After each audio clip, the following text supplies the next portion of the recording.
The Ancient Cushite Empire of Ethiopians. Preface: The origin of civilization. The minds of men today are stirred with eager questions about the origin of civilization and about the part the different races of mankind played in its development from primitive ages.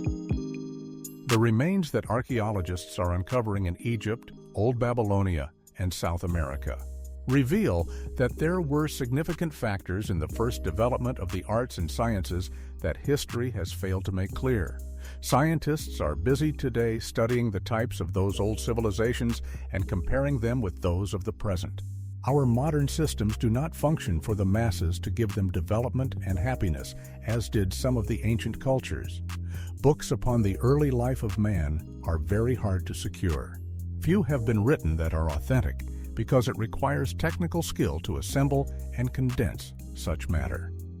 Exhaustive research work is necessary to secure this kind of information, with only a line here and there in modern books to help the reader to reach definite conclusions.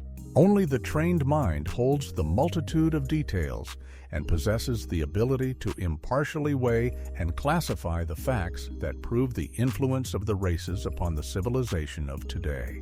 The quest for the innumerable and startling facts of the succeeding volumes arose, much as did the motive of Schliemann to seek the buried ruins of Troy, from the oft-repeated expression found by the author in research work that what the ancients said about the Sudanese, Cushites, or Ethiopians, as they are all the same words just by different people, was fabulous. Curiosity was aroused to go back over the story of the ancients to agree or draw new conclusions. The finds were so astonishing that the vow was made to spend upon this study many years if necessary. Like the quest of the Holy Grail, the aim became sacred.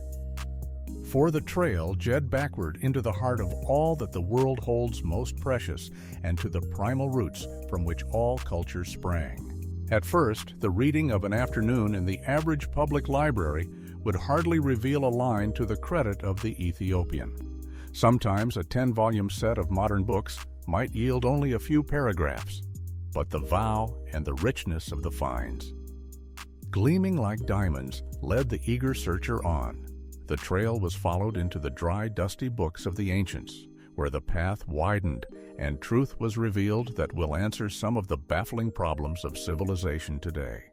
Here were missing links of the chain of culture vainly sought for elsewhere.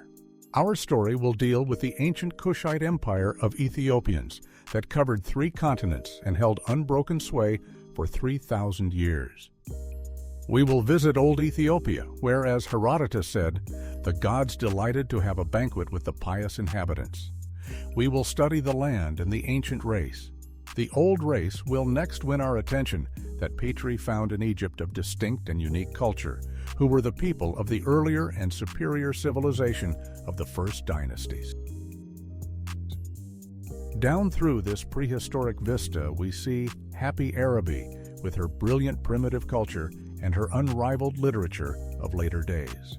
On the screen flashes the rich and surpassing culture of old Chaldea, which belonged to the ancient Kushite Empire of Ethiopians. Next comes veiled and mysterious India, the scene of charming story and magic fable with her subtle mysticism and philosophy. Tarrying a while with the conquest and life of the ancient Meroes and Persians, the trail runs far afield into the dominions of Western Europe, and the striking questions array themselves demanding to be answered. Who were the Celts? Who were the Teutons? And what was the origin of the so-called Aryan race? The author was as astounded as will be the reader as to what this study reveals. It leaves us wondering if there is any Aryan race. We learn in the study of the races of Western Europe to understand the hatreds of Europe that underlaid the World War. We learn that when the Celt and Teuton call the Ethiopians of the New World uncle and auntie, they are using titles that are scientifically true. Our story passes on to another remnant of the ancient Kushite Empire, that Bailing race, the Iberians, now represented by the Basques. Then to the Berbers of North Africa, another branch of the Cushite race. Some scientists have called them the descendants of the people of Atlantis. Next succeed the singular facts about the life of the mysterious Etruscans of Old Italy, who were the teachers of the Romans. Then we follow the life and tragedy of the fleeting Pelasgians, who were the fountain out of which later Greek culture welled. They were the people of the legends of Greek mythology. It is almost impossible to find anything but scanty fragments in the world's literature about any of these people of prehistoric days, but our text has compiled these fragments, so many of them, as to form fascinating chapters. Today, all of these subjects remain unexplained mysteries in the average book. We dwell for a while on the marvels of the lost civilization of the Aegean and stop to study the Greece of Homer and the meaning of the Greek legends, all having direct relation to the ancient Cushite. Historic Greece in all her glory, but viewed from new angles, passes before us with the older and superior civilization of Asia Minor, which has been almost entirely overlooked in modern literature. Next, we come to the fact that the Phoenicians called themselves Ethiopians and that the Hebrew writers gave them the same name. Then we reflect upon the strange relationship of the family of Cushite tongues to the so-called Indo-European group of languages. The trail leads us high up to where we get a breathless view of the astounding Ethiopian religion, which gives us the answer to many strange and incomprehensible traits in the Ethiopian of today. Next follows the chapter on the wonderful Ethiopians, who produced fadeless colors that have held their hues for thousands of years, who drilled through solid rock and were masters of many other lost arts, and who many scientists believe must have understood electricity, who made metal figures that could move and speak and may have invented flying machines. For the flying horse Pegasus and the ram of the Golden Fleece may not have been mere fairy tales. Next, out of the forgotten wastes of the Dark Continent, rise before us ancient African empires, representing other civilizations of the time of the Cretan Age. Then across the screen comes flashing the ancient Cushite trade routes, which, contrary to our notion, were the medium by which rich and varied products were interchanged. In the chapter on ancient Cushite commerce, we follow the ships of these early, daring, and skillful seamen who, before the dawn of history, had blazed out the ocean trails that the Phoenicians later followed. We find irrefutable evidence of the presence of these daring conquerors in the primitive legends, religion, and institutions of America. Next, out of the dim haze of far antiquity, rise the indistinct lines of Atlantis of old, the race that gave civilization to the world, the race that tamed the animals and gave us domestication of plants. The gods of the ancient world were the kings and queens of mystic Atlantis. The chapter, The Gods of Old, makes plain that the deities of Greece and Rome were also the kings and queens of the ancient Kushite empire of the Ethiopians, which was either the successor of the most famous branch of the Atlantic race. It was about these princes and heroes that all the wonderful mythology of the ancients was woven. They were the deities that were worshipped in India, Chaldea, Egypt, and in Greece and Rome, which nations themselves must have been related to the race of Atlantis. That tradition said it had been overwhelmed by the sea. Atlantis could not have been mythical, for her rulers were the subjects of the art and literature of all the primitive nations until the fall of paganism long after the birth of Christ. Another division of Atlantis was transatlantic America. There, the mysterious mound builders represent the ancient Cushite race. We study the peculiar culture and genius of the fierce Aztec, who acknowledged that he received the germs of civilization from the earlier Cushite inhabitants. We pass southward and examine the higher development of the wonderful Mayas of North America, whose ruins are attracting special study today, and we find there transplanted the Cushite arts of the ancient world. Next flash the pictures of the marvelous culture and arts of the Incas, superior to those of Western Europe in 1492. From America, the story turns to the Bronze and Iron Ages. We seek the origin of the mysterious bronze implements of Western Europe found in the hands of seemingly barbarous people. We seek for the place and the race that could have given the world the art of welding iron. The trail reveals that the land of the Golden Fleece and the garden of the Golden Apples of Hesperides were but centers of the ancient race, that as Cushite Ethiopians had extended themselves over the world. These are subjects that have attracted the study of world scholarship. They represent not mere myths, but are all that vast ages have left to us of events of primitive race history. Cushite art and the heart of the African answer many questionings of our hearts about Ethiopians. The series closes with a comparison of ancient culture with modern forms. The intelligence of the Cushite, his original genius, is held up beside the decadence of true ideals in the art and literature of the present. The revolt of civilization and dawn of a new world voice the concern of the thoughtful over the present decay of culture. We are sending forth this information because so few men today understand the primitive forces that are the root of modern culture. So superficial and prejudiced has been most modern research that many important and accepted theories of universal history have no actual basis in fact.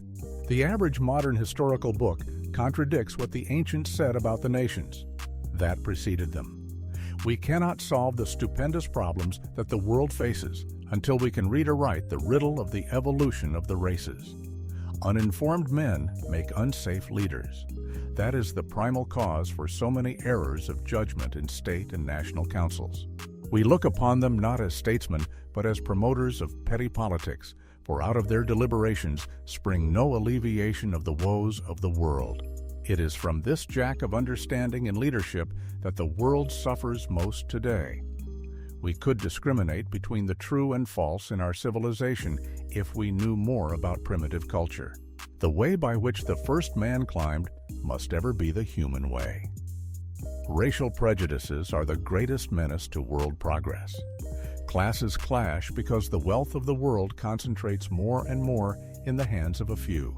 The tragedy of human misery increases. The increase of defectives, the growing artificiality of modern living compels us to seek and blazon forth the knowledge of the true origin of culture and the fundamental principles that through the ages have been the basis of true progress. Only by this wisdom shall we know how to lift human life today. In most modern books, there seems to be preconcerted understanding to calumniate and disgust the world with abominable pictures of the ruined Ethiopian, ruined by the African slave trade, of 400 years. There seems to be a worldwide conspiracy in literature to conceal the facts that this book unfolds. Because of this suppression of truth, world crimes have been easily made possible against the Ethiopian. These people are held in low estimation because truth is hidden, which proves that today, though, more favored races are at the apex of human accomplishment. Yet in the earlier ages, the wheel of destiny carried upward those who now seem hopelessly under. To wipe away the black stain of the slave trade, modern literature has represented the slave trader as having trafficked in depraved human beings. Today, the lower types of the Aryan race look upon them as creatures only fit for political and economic spoliation, to fill the coffers of the colonial renegade who could not succeed at home. This type of the world finds it easy to stifle the life of ruined and defenseless races. This spoliation of the weak returned in a counterstroke from which it was impossible to escape in the World War. Belgium reaped in identical measure and kind what this type had meted out to the defenseless people of the Congo. Nations must reap what they sow. This is not the nature or intention of the better men of the civilized nations, but we are uninformed about alien peoples. We are narrow and provincial in our views. The hatred of the races springs out of misunderstanding. The men of the world who have traveled and read and thought upon ethnological problems are the men who have the cultivated instincts of human brotherhood. Shall England, France, Germany, America suffer further because we have not taught the uninformed of the nations that we must pay a still heavier toll for a continued measure of injustice to weaker peoples? Innocent must suffer with the guilty, for it is in our power to inform and curb the power of the selfish. The question looms large in the minds of thinking men today, whether Ethiopians are worthy of equal opportunity. Let us settle forever out of time's irrefutable evidence whether, if we gave him the chance, the Ethiopian would treat us as we have treated him. There need be no conjecturing, for the archives of the past hold the facts. The history of the Cushite Ethiopians down through the ages is one of the most thrilling as well as tragic of all time's age-old stories. It is almost incredible that its rich treasure for developing our understanding has so long remained veiled. The Ethiopian is a great race, probably the oldest. It is a race that does not die out under adversity. When other races are sullen or despairing and turn to self-destruction, these people cheerfully press on. When they think the way is blocked, they turn aside to pick flowers along the pathway of pleasure. We hear their happy voices in the cotton field. They can be the life of the carnival, their zealous fervor in camp meeting, and the swing song of the marching black regiments of the World War and the stevedore regiments in peace show these people as they employ themselves, patiently waiting for bars to progress to rot down if nothing else will remove them. Then again they take up the steady march onward that has been the wonderful element of their history on down through the ages. We need our eyes opened, this type that we, in ignorance, despise, built the eternal pyramids of Egypt and laid the foundation of the civilization of the historic ages. Because the slave trade broke the threads of remembrance, they walk among us with bowed heads, themselves ignorant of the facts that this story unfolds. Lift up your heads, discouraged and downtrodden Ethiopians. Listen to this marvelous story told of your ancestors who wrought mightily for mankind and built the foundations of civilization true and square in the days of old. Awake, ye sleeping Aryans, become aware of the acute need of the world today of this enchained energy and ability. The absence of this power is the cause of many a breakdown in modern civilization. Out of our own accepted sciences, the chapters of this book prove the Cushite race to have been the fountainhead of civilization. If you desire truth, if you desire to be fair-minded, to be educated in vital knowledge not possessed by the average college student, if you desire to be an authority upon the life of the ancients, go down with me as archaeology, ethnology, geology, and philology disclose. Not in a dry and tedious way, but through the unfolding of this, the most intensely interesting and startling drama of the ages. The Cushite race, its institutions, customs, laws, and ideals were the foundation upon which our modern culture was laid.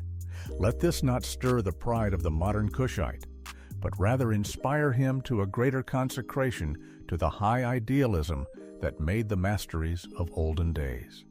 Knowledge of the primal strength and weaknesses of each world group must be possessed by world leadership, or we shall still further go astray.